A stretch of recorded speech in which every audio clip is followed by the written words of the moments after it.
I got the job right at dusk, just as I was about to clock out and head home to a warm apartment, my wife, and a hot, decent dinner. I was nodding off in my old Bukanka and UAZ loaf, van parked by the ER entrance. Not a single call all day.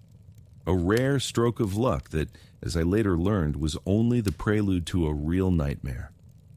My phone chirped and buzzed in the pocket of my frayed jacket. I swiped the screen lazily. "I'm here." "Sergey, it's Grishin," came a worn-out voice. "Dr. Peter Grishin, our chief surgeon."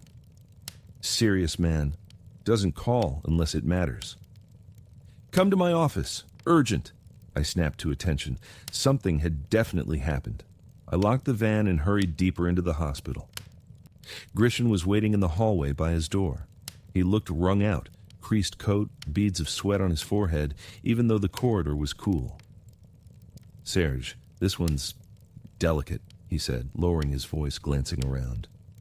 "I need you to take a body out, right now." I blinked. Usually the family comes, or a funeral home, or somebody never the head of surgery yanking me personally. And my helper, Vitya, wasn't with me tonight. He'd been sent with another rig on an emergency call earlier. "What's the rush, Doc? Where's the family?" "That's the problem," he sighed.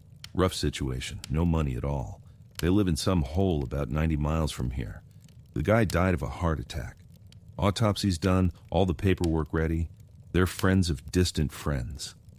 I'm asking you, human to human, take him. I'll cover the costs. You won't be stiffed." He handed me a packet of papers and a folded sheet with the address. I opened it. The village of Glukarevo. Middle of nowhere. 3 hours one way, maybe more. At night, alone, with a corpse in the back.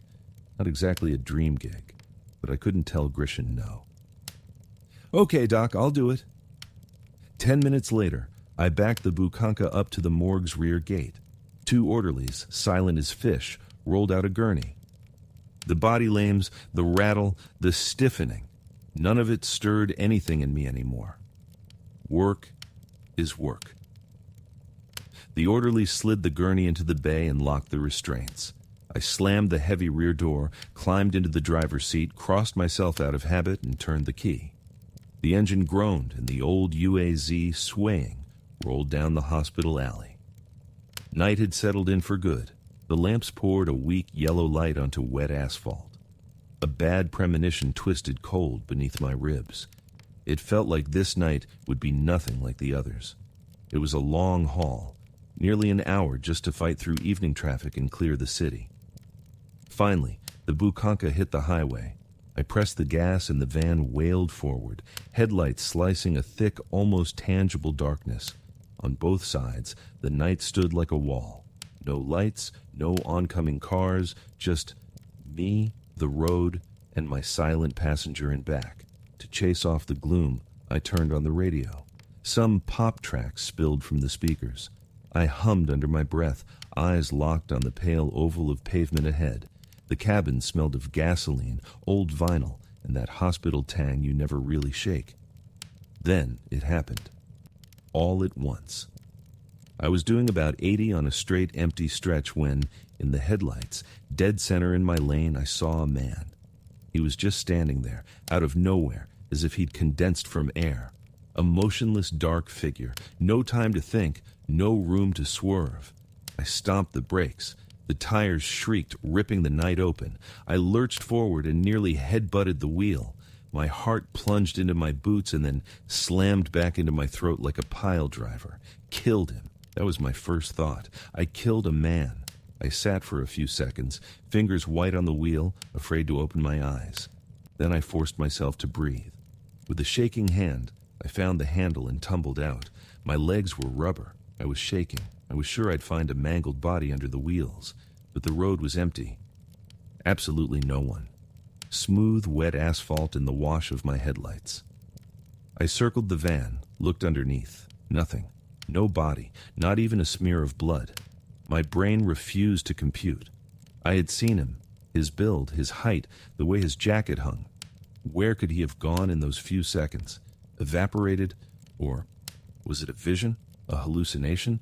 I tried to sell myself on that. Slow day, Nodded off mine playing tricks. Maybe a tree threw a weird shadow across the lane. Yeah, a shadow. I climbed back into the cab and chugged half a bottle of water in one go. My heart still hammered, but I pulled myself together. Just a trick of the eyes. Time to go. I pulled out, but now I drove with surgical care. My stare drilled the road. My ears caught every rustle behind me, where the body lay. I killed the radio. Any tune felt wrong now, sandpaper on my nerves. The fear I'd tried to smother didn't leave. It coiled somewhere deep, a cold knot in my gut. I couldn't shake the feeling I hadn't seen a shadow. I'd seen a man. 15 minutes later, just when I'd nearly convinced myself it was fatigue, a deafening crash thundered from the back, like something huge tore loose and slammed onto the metal floor. I jumped in my seat, my heart jackhammered. First thought stretcher. Hit a bump, latch slipped, the gurney and the body toppled. It happens. But the sound, it was too heavy, too resonant. I pulled onto the shoulder but left the engine running, climbed out again. Cold sweat beaded my forehead. Hands trembling, I grabbed the rear handle and swung the door open. I looked in and froze. Everything was in place. The gurney stood straight, restraints tight. The sheeted body lay still. Nothing fallen, nothing shifted. So what made that crash? I'm not crazy. I heard it, right behind me. Doubt gnawed like a worm. Maybe I was quietly losing it. I scanned the bay again, hunting for any source. Everything looked fine. I slammed the door hard. The lock clacked solid. I'd already turned toward the driver's seat when a soft, distinct creak sounded behind me. I turned, and a wave of gooseflesh coursed up my back. The door I had just slammed and checked was open again. It rocked gently on its hinges, as if someone inside had eased it open. That couldn't happen. A heavy UAZ door doesn't pop itself after a slam like that. Fear cinched my throat with ice. This wasn't a hallucination. This was happening. Fighting the numbness, I took a few steps back to the van. My heart tried to break my ribs. I looked inside. What I saw made my scalp prickle. The sheet had slid to the floor. The dead man's face was fully exposed. But that wasn't the worst of it. I've seen every kind of corpse-bloated hangings, charred fire victims, people pulped by semis. No dead face had ever triggered such animal terror in me. There was something impossibly wrong about it. The eyes were slightly open, but not with that glassy death emptiness. They held a look of raw, boiling hatred that knocked the air from my lungs. The lips were twisted in a silent snarl. The jaws clenched so hard, it seemed the teeth would powder any second. This was not a face that left in peace. It was a face that had banked a monstrous grudge against the world and was ready to spring up at any moment to demand why it had been done to him. Living, seething malice on a dead man's face. I knew then. Something was very, very wrong with this body. Something awful had happened to him. I couldn't stand there any longer. With shaking hands, I snatched the sheet from the floor and, trying not to look at his face, pulled it back over him. Then I almost ran from the bay, slammed the door, and yanked the handle a few times to make sure it was locked tight. I dove into the cab and tore out. I wasn't driving anymore. I was flying, fleeing that cursed spot, that empty road, and whatever lay behind me. One thought pounded in my skull: get there as fast as possible. Offload this horror and get the hell away. I didn't know the real hell was just starting.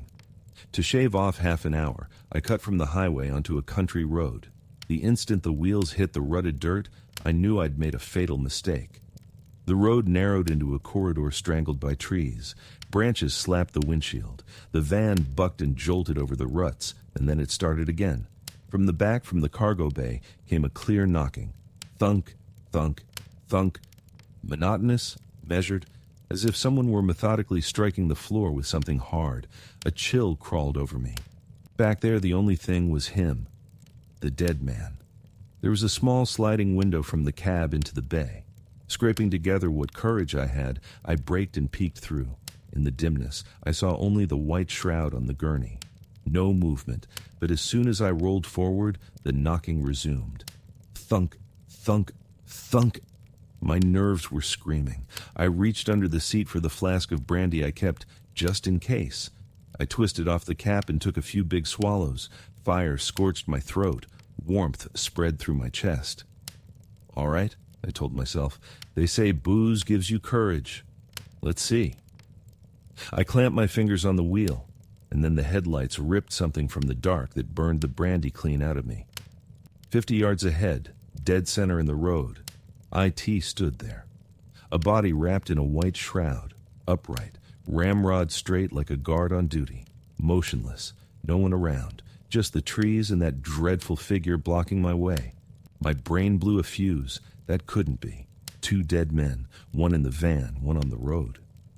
I braked, staring at the white statue. Another trick? I rubbed my eyes, shook my head. No, it didn't vanish. It just stood there, as if waiting. I remembered old trucker tales about bandits playing dead to stop cars. But here, in this nowhere, and the look of it was too wrong. Everything in me screamed, "Sarge, turn around. Get out while you can." But there was no room to turn, only one option left. I dropped a gear, pinned the gas, come what may. If it's a bandit, he'll jump. If not, to hell with it, I'm not stopping. The bukanka howled and lunged. The figure in white didn't flinch. The distance shrank. 30 feet. 15. I squeezed my eyes shut for the hit, a dull, heavy thump like running over a sack of potatoes. The van jolted, and at that instant the cabin filled with a scream that froze my soul. It was so loud and piercing, my ears rang. But the worst part was that it wasn't outside. It came from inside, right behind me, from where that awful man's body lay. He was the one screaming. I nearly blacked out from terror. My hands wouldn't obey, but my foot pressed the gas on its own. I didn't dare turn, didn't dare glance at the rear view. I just barreled forward into the dark, fleeing that cursed place. After a couple miles, I risked a look in the side mirror. The road behind was empty. The darkness had swallowed everything. No white shroud. Nothing. But I didn't get to relax. Heavy footsteps pounded on the roof. Boom, boom, boom. As if several people had jumped on top and were stomping around. The van shuddered. The metal flexed ominously. I thought the roof would cave in on my head. I sank into the seat, praying to every god I knew. Then the stomping stopped, just as suddenly as it started. A crushing silence fell, and in that silence I heard crying. A ragged masculine sobbing came from the bay. At first, soft sniffling, then louder and louder, swelling into wrenching wails and then into furious howls, howls that curdled the blood. And through those howls, I heard a whisper, right at my left ear, a cold voice. "You ran me over, you piece of shit. Think you'll make it there alive?" I screamed out loud like a kid lost in the woods. The van began to slow, as if someone had dumped tons of invisible weight onto it. I mashed the gas, the engine roared at redline, and the speed still dropped. It was trying to stop me, that thing. A miracle lights flickered ahead. I burst onto the main road, and in that instant, everything ceased. The sobbing, the weight, the presence, gone. I drove the last 15 minutes to the village in a half-faint. Found the house, a sagging old cottage, killed the engine, spilled out of the cab and took a few steps away, afraid to even look at the van. I dialed the number Grishin had given me. "Hello?" a young guy answered. "It's the morgue. I'm here, out front." Yeah, we're coming." I hung up. Something made me look back at the bukanka. In the driver's seat where I'd been sitting, someone was there.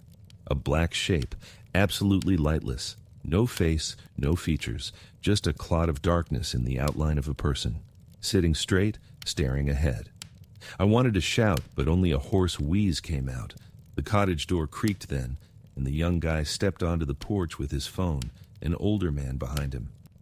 The kid walked up and put a hand on my shoulder. "You okay? You're white as a sheet." His touch made me flinch and let out a wild scream. They jumped back, staring like I'd lost my mind. I whipped around to the van. The seat was empty.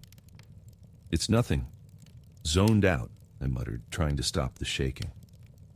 The three of us unloaded the body. When I opened the rear door, the last blow landed. The stretcher was pristine. The body lay squarely on it, covered with a clean sheet. Everything looked as if nothing had happened, as if that whole drive had been only my private nightmare. They stuffed some crumpled bills into my hand. I took them without counting, got in the van, and drove off.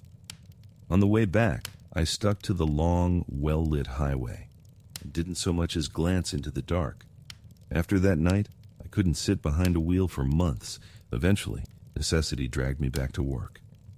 But since then, I will never under any circumstances take a night run, especially not alone.